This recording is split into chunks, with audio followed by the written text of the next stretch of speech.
All right, so even though I'm a Greek and I live in Greece, I grew up listening to American music and following American politics mostly because in the end of the day, whatever happens in America, it trickles down to Europe within the next 5 years of happening. And I grew up watching American movies, and generally, America is the greatest exporter of culture in the world. And so even though I live in Greece and I know a lot more about America and American politics than I know about Greek politics and history, there's big parts of the world that I have no idea what's happening in. I mean, we all know the Israel-Palestine conflict, we all know the Ukraine and Russia war, but apparently there's like a billion other things happening that we are not aware of. So I think we could like take this morning, have some coffee, have a smoke, and watch what's happening in the world. It doesn't look very good, to be honest.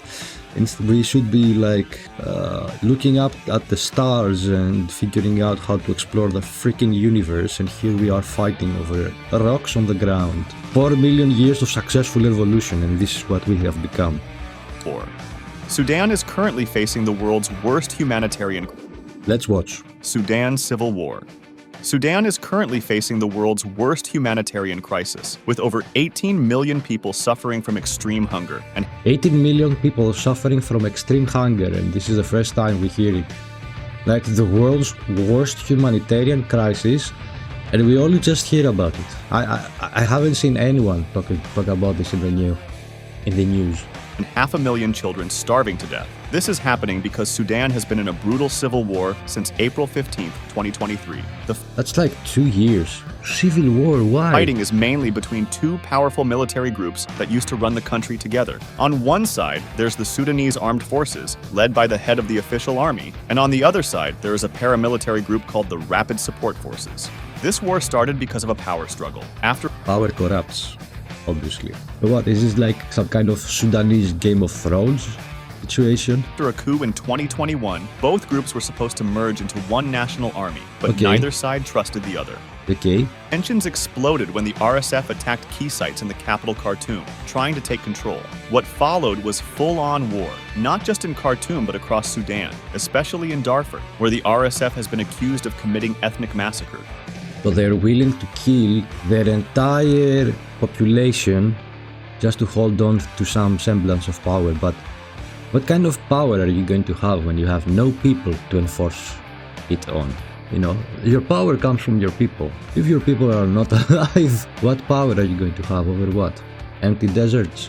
This new war has pulled in international powers too. Egypt is backing the SAF, while the UAE and Chad are believed to be supporting the RSF. As of 2025, the war is still going with no end in sight. There were some peace talks, like the Jeddah Declaration, but they failed. More than 8.8 million people have been forced to flee their homes, and over 3.5 million have left the country entirely. Hospitals are closed, food and medicine are running out, and aid groups can't safely get in because convoys are being looted. Meanwhile, both sides are spreading lies online using fake videos and AI to sway public opinion. The Rwanda-Congo War. Okay, it's going fantastic so far. I wonder why these foreign powers are backing different. Why is it Egypt there? Why does Egypt care?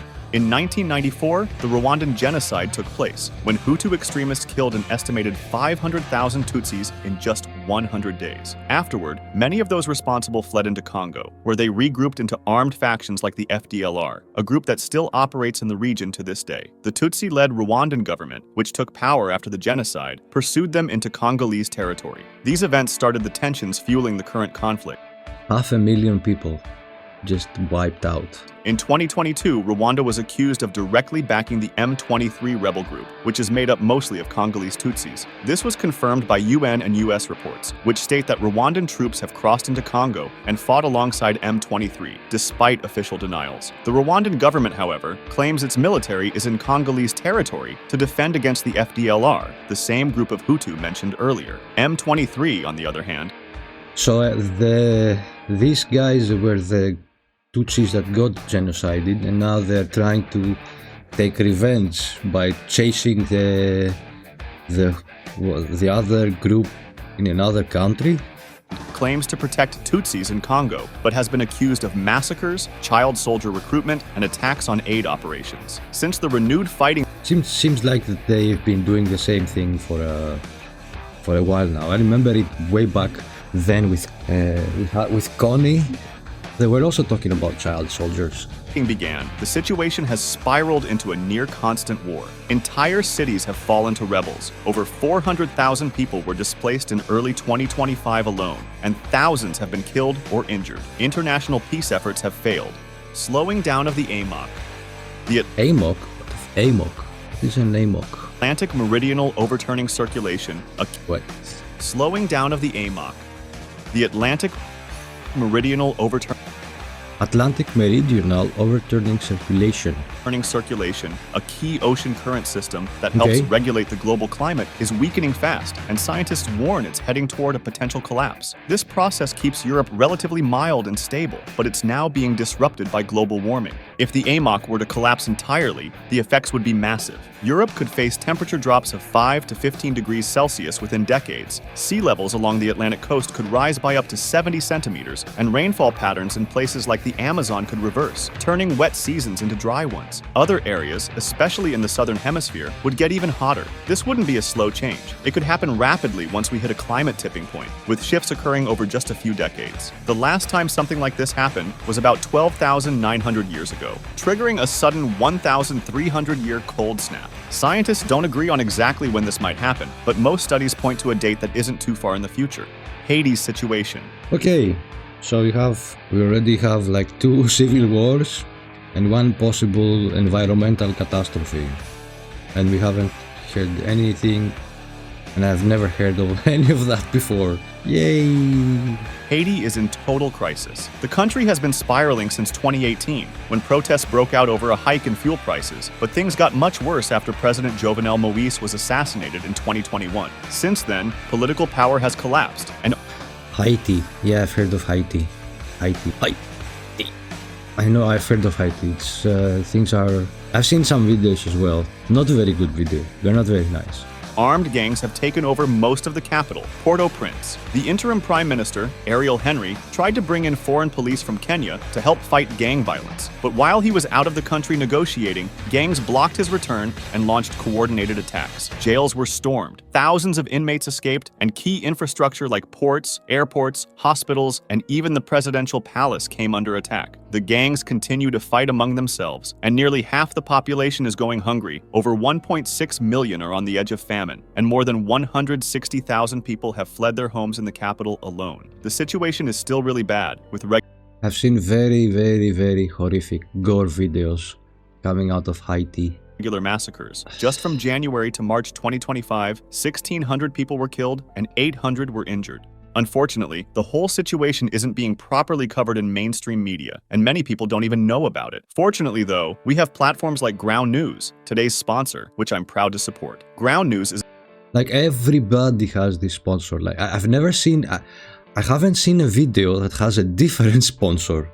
It's only this one. It's like, the Ground News is monopolizing the in-video sponsor is especially useful in cases like this article about France's president saying that making Haiti pay for its independence describes France's actions as one. Make up your own mind. Head over to ground.news/TPE to Ground News for sponsoring this video. Europe's 80% bug decline. For nearly 30 years, a small group of German insect scientists quietly tracked insect populations in nature reserves, unaware they were documenting one of the most alarming environmental disasters in modern Europe. Led by Another environmental disaster in Europe. Dr. Martin Sorg, the Krefeld Entomological Society, found that the amount of flying insects had declined by 75% between 1989 and 2016. The implications are really bad. Insects pollinate 80% of wild plants and feed 60% of bird species. They decompose organic matter, recycle nutrients, and support entire food chains. Without them, ecosystems would crumble. Scientists link the decline to intense farming practices, especially the widespread use of pesticides like neonicotinoids. Many farmers, however, worry about the economic costs of reducing chemicals without enough support or consumer demand. It would be hard to compete against other countries who keep using these pesticides, keeping costs down. Myanmar Civil War. In 2021, the Myanmar military, known as the Tatmadaw, I know about that as well. The first time I've heard of Myanmar or Burma was there was a video on MTV by U2, and they had, in the end of the video, they had Aung San Suu Kyi, the politician that was under house arrest. And when I saw her, that's where I got interested and started researching about her. And yeah, things are crazy down there. Seized power in a coup, overthrowing the elected government and arresting civilian leaders. The coup, of course, sparked massive protests, which were met with violent crackdowns, leading many civilians to take up arms. In response, the exiled elected government formed the National Unity. Yeah, this Aung San Suu Kyi, she was under house arrest for like 20 years, and then she was released, and then after a while, civil war erupted again.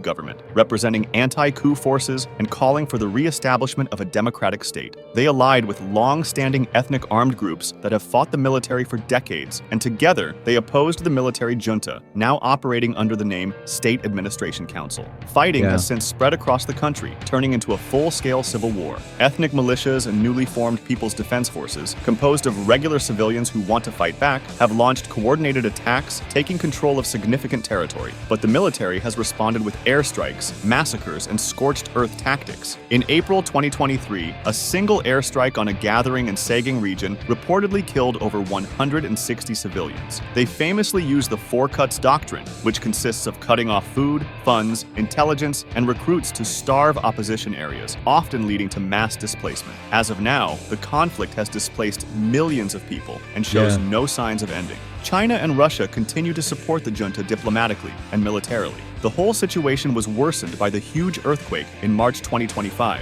which directly killed up to 5,300 people and injured up to 11,400 people. Balkans situation. Wow, Myanmar can't catch a break, can they?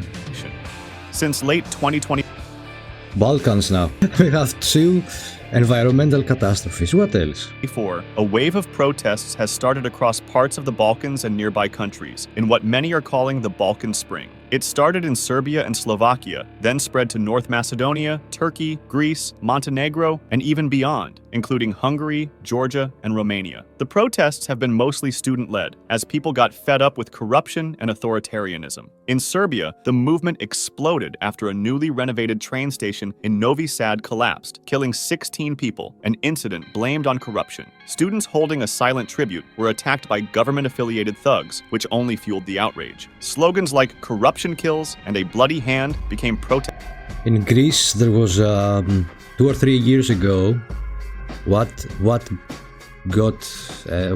made a lot of people go out in protest in Greece was there was a train accident.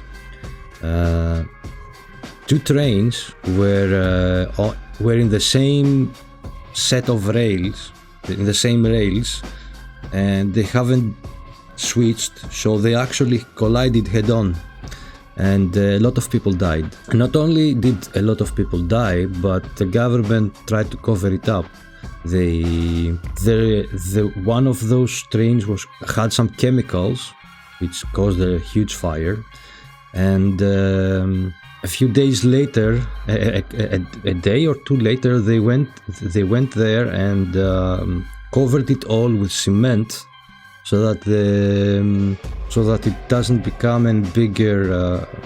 How do you call this? So that it doesn't turn into a bigger. I'm stuck now. Anyway, there was a huge train crash in Greece that caused something similar. And the corruption here in Greece is insane. It's like, if you know people, you get full-on nepotism and go inside a job that you do not deserve to have over others.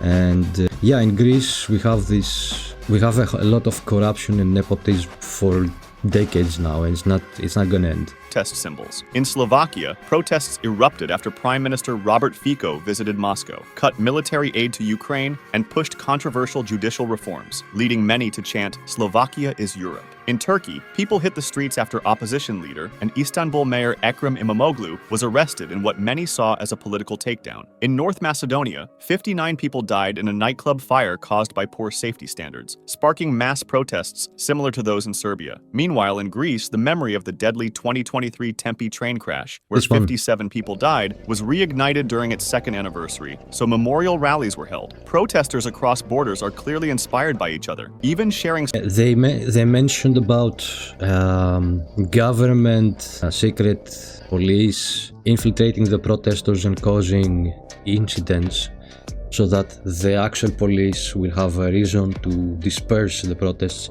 This is a common tactic that happens everywhere, which tells you how fucked we are, and how impossible it is nowadays to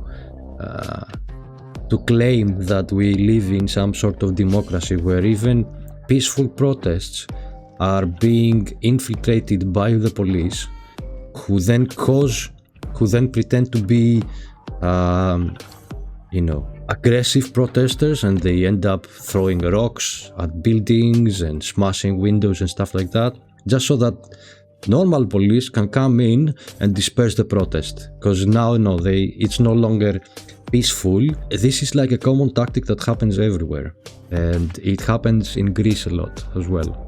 If people go out to protest, the police will do that, and then the protest will be dispersed, and it's over.